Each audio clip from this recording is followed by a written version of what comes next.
Père et du Fils et du Saint-Esprit. Amen. Grande joie d'être là avec vous en ce 12 février, samedi. Et chaque samedi, c'est une journée spécialement dédiée à la Vierge Marie. Ayons et gardons toujours un regard, une attention envers la Vierge Marie. Et surtout, prions toujours notre chapelet ou notre rosaire à chaque jour. Notre-Dame de Fatima a demandé dans ses apparitions à chaque fois prier le chapelet chaque jour. Alors, pour notre Lectio Divina, pour nos lectures d'aujourd'hui, c'est le premier livre des rois, chapitre 12, à partir du verset 26. Jéroboam s'est dit en lui-même, comment sont les choses? Le royaume va retourner à la maison de David. Si ce peuple continue à monter au temple du Seigneur à Jérusalem pour offrir des sacrifices, le cœur du peuple reviendra à son Seigneur, Roboam, roi de Juda, et on me tuera. Ils reviendront à Roboam, roi de Juda, après avoir délibéré. Il fit 2 veaux d'or. Il dit au peuple, assez longtemps vous êtes montés à Jérusalem. Voici tes dieux qui t'ont fait monter du pays d'Égypte. Il dressa l'un à Bethel et il mit l'autre à Dan. Cette affaire mena au péché et le peuple alla en procession devant l'autre jusqu'à Dan.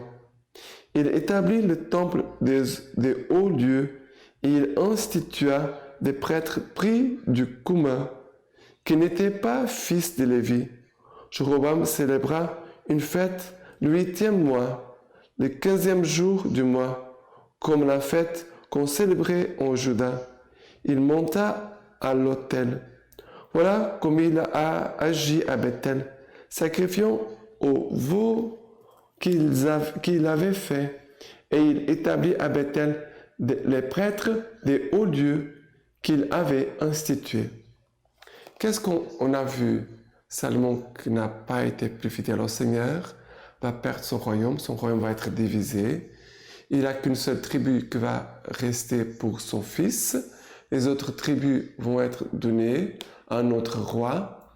Et on voit ici maintenant Jéroboam, qui est roi des 11 tribus d'Israël, sauf d'une, et qu'on voit qu'il commence à se corrompre.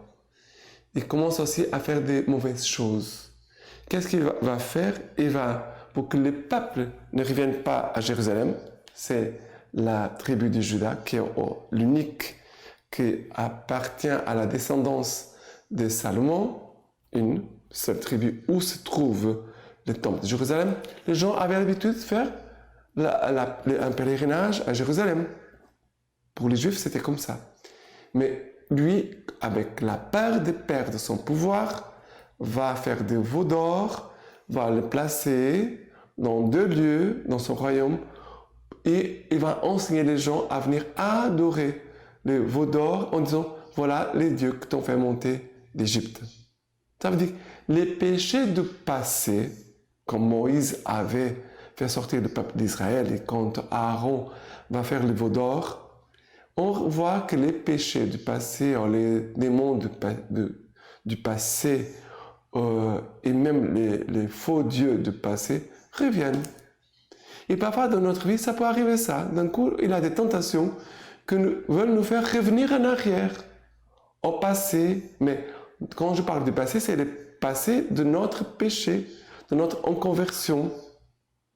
Et ici, il va Jéroboam va conduire le peuple vers un faux culte et vers un faux Dieu, et aussi il va instituer des prêtres qui ne sont pas de la tribu de Lévi, ne sont pas des Lévites, parce que Dieu avait choisi la tribu de Lévi, d'où venaient les Lévites et aussi les sacerdoces, les prêtres.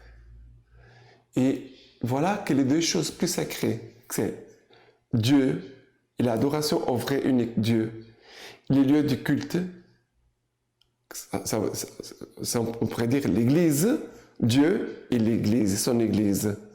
Et aussi les prêtres, parce que c'était les prêtres qui offraient des sacrifices à Dieu. Et voilà que les choses plus sacrées sont profanées, banalisées, comme un sacrilège, des péchés qui vraiment blessent directement le cœur de Dieu.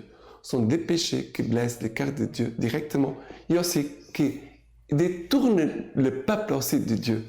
Ce n'est pas seulement le roi qui s'éloigne de Dieu, mais il conduit le peuple aussi à s'éloigner de Dieu. C'est pour cela que nous devons toujours prier pour nos dirigeants, soit au niveau de l'Église, soit au niveau de l'État, de notre société, pour qu'ils soient des hommes vraiment de Dieu, inspirés par Dieu, conduits par l'Esprit Saint, pour qu'ils aussi puissent aider l'Église et le peuple à toujours marcher dans les voies du Seigneur. D'accord?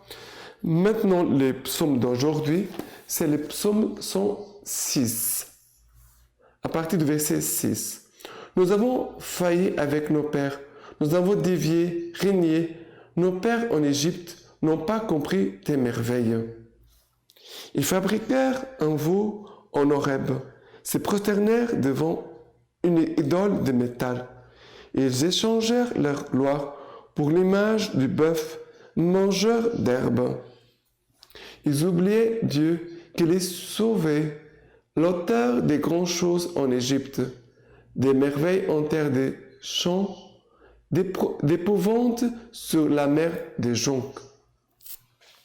Et ici, qu'est-ce qui se passe? Il dit, ils sont prosternés devant une idole de métal. Ils échangèrent leur gloire pour l'image de bœuf mangeur d'herbe. C'est facile, vous savez, parce que Dieu doit être le premier, le premier de notre vie, et aussi le centre de notre vie. Et c'est une grande toujours tentation de mettre d'autres choses au centre de notre vie. Et aussi à la première place, mettre d'autres choses à la première place. Et ça, on doit voir quelles sont nos priorités. Quelles sont tes priorités à chaque jour. Dans la journée que tu vas vivre, où se trouve la place de Dieu? La dernière place, au milieu, en premier. Quelle est la place que Dieu occupe dans ta vie, dans ton cœur et dans ta journée? C'est très important. Et maintenant, l'évangile d'aujourd'hui, c'est Marc chapitre 8, à partir du verset 1. En ce jour-là, comme il avait de nouveau une foule nombreuse et qu'il n'avait pas de quoi manger, il appela à lui ses disciples et leur dit, « J'ai pitié de la foule, car voilà déjà 3 jours qu'ils restent auprès de moi. Ils n'ont pas de quoi manger. Si je les renvoie à Jean chez eux, ils vont défaillir en route. Il y en a parmi eux qui sont venus de loin. » Ses disciples lui répondirent, « Où prendre de quoi rassasier des pains ces gens ici dans un désert ?» Il leur demandait, « Combien avez-vous de pains ?»« 7, dirent-ils. Il ordonne à la foule de s'étendre à terre. Et prenant les 7 pains, il rendit grâce, les rompit, et les donnait à ses disciples pour les servir. Et ils les servirent à la foule. Ils avaient encore quelques petits poissons. Après les avoir bénis, il dit de les servir aussi. Ils mangèrent et furent rassasiés. Et l'on emporta les restes des morceaux, 7 corbeilles. Or, ils étaient environ 4000. Il les renvoya, et aussitôt, montant dans la barque avec ses disciples, il vint dans la région de Dalmanuta. Qu'est-ce qui se passe ici? Jésus il est devant une grande foule, n'ont rien à manger. Les disciples voient, Jésus les appelle à lui ses disciples et leur dit, « J'ai pitié de la foule, car voilà déjà 3 jours qu'ils restent auprès de moi et n'ont pas de quoi manger. » Jésus avait bien nourri déjà les cœurs et les âmes de toutes ces personnes. Pendant 3 jours, Jésus a prêché, a donné la parole de Dieu, a donné la parole de Dieu, les a bien nourris au niveau spirituel. Mais au niveau humain, il n'avait pas mangé. Et c'était un Dieu désert. Il n'avait pas de nourriture. Il n'avait pas de nourriture. Et Jésus va dire, si je les renvoie à Jean chez eux, ils vont défaillir en route. Et il y a parmi eux qui sont venus de loin. Jésus a pitié de ce peuple qui doit faire un long chemin pour rentrer chez eux. Ils n'ont pas de quoi manger. Les disciples vont poser la question, mais ou prendre de quoi rassasier des pains ces gens ici dans un désert. Nous n'avons rien. Ça, c'est le regard humain. Jésus va poser une question. Combien avez-vous de pains? 7.